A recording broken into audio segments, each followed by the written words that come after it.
The Lord be with you. And with your spirit. A reading from the Holy Gospel according to Saint Matthew. Glory to you, O Lord.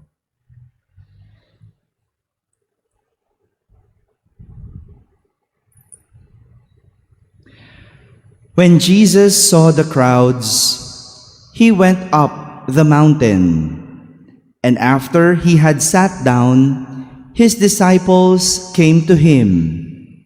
He began to teach them, saying, "Blessed are the poor in spirit, for theirs is the kingdom of heaven.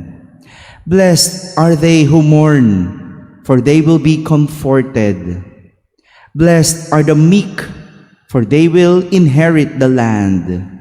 Blessed are they who hunger and thirst for righteousness, for they will be satisfied. Blessed are the merciful, for they will be shown mercy. Blessed are the clean of heart, for they will see God. Blessed are the peacemakers, for they will be called children of God.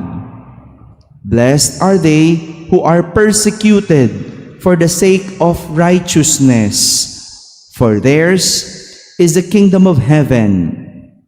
Blessed are you when they insult you and persecute you and utter every kind of evil against you falsely because of me. Rejoice and be glad, for your reward will be great in heaven." Thus, they persecuted the prophets who were before you. My friends, the Gospel of the Lord. Praise to you, Lord Jesus Christ. Good morning, my dear brothers and sisters. Our Gospel today is about the Sermon on the Mount. Sermon, pangaral ni Jesus, or the Beatitudes. One of Saint Matthew's aims is to present Jesus as the new Moses. Not that Jesus is replacing Moses and to put aside the law given to the Israelites by Moses himself.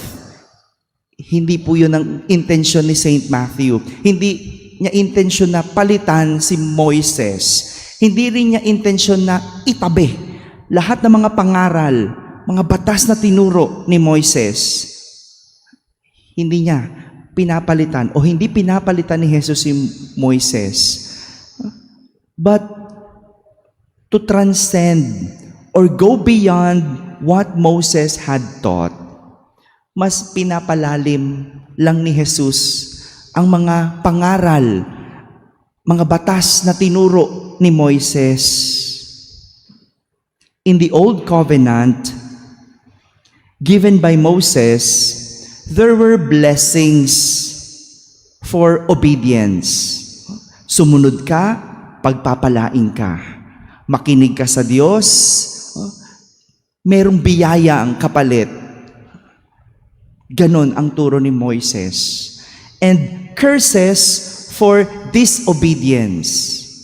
May sumpa kapag ikaw ay sumusuway sa Diyos. May kaparusahan kapag ikaw ay matigas ang ulo at hindi marunong makinig sa Diyos. Moses promised things like material prosperity, numerous offspring, maraming mga anak, and victory over enemies to those who obey God's voice and observe God's commandments. Ibig sabihin, lahat na makikinig, lahat ng susunod sa Diyos, gagantimpalaan. At ang mga susuway, tatanggap ng kaparusahan. Yun yung sa Old Covenant. Sa Lumang Tipan, ganun ang turo ni Moises. And as Moses also promised frustrations diseases, famine, plagues, exile, foreign invasion, and fruitless labor on those who will disobey God's commandments. Simple lang naman yung batas nun. Ganun lang. Sumunod, may biyaya. Sumuway, may kaparusahan. Ganun kay Moises. But in the new covenant, kay Jesus, Jesus is different. Yes, tama pa din yun.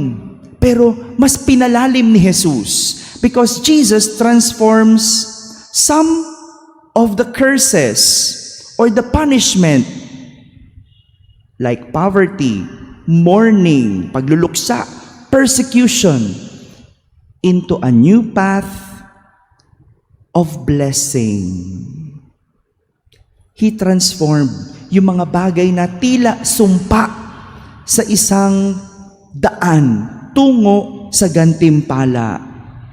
Yung kaparusahan sa lumang tipan na iniiwasan ng mga tao, ginawa ni Jesus bilang sanhi ng pagpapala na siya mismo ang magbibigay kung ito ay pipiliin ng tao.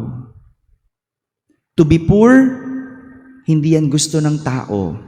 But choosing to be poor in spirit, pagpapalain ng Diyos.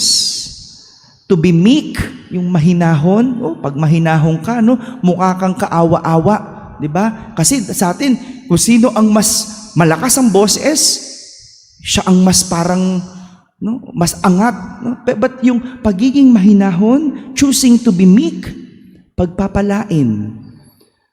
To be hunger and thirst for righteousness, merciful, clean hearts, peacemakers. Lahat ng ito, hindi sumpa. This is not a curse, but rather a source of blessing given by God. For these things give a person real happiness. And that is what means being blessed. Yung mga bagay na yon, to be poor in spirit, pagiging mahinahon, tagapagkasundo, peacemakers, malinis na puso. These are the things that will bring us happiness.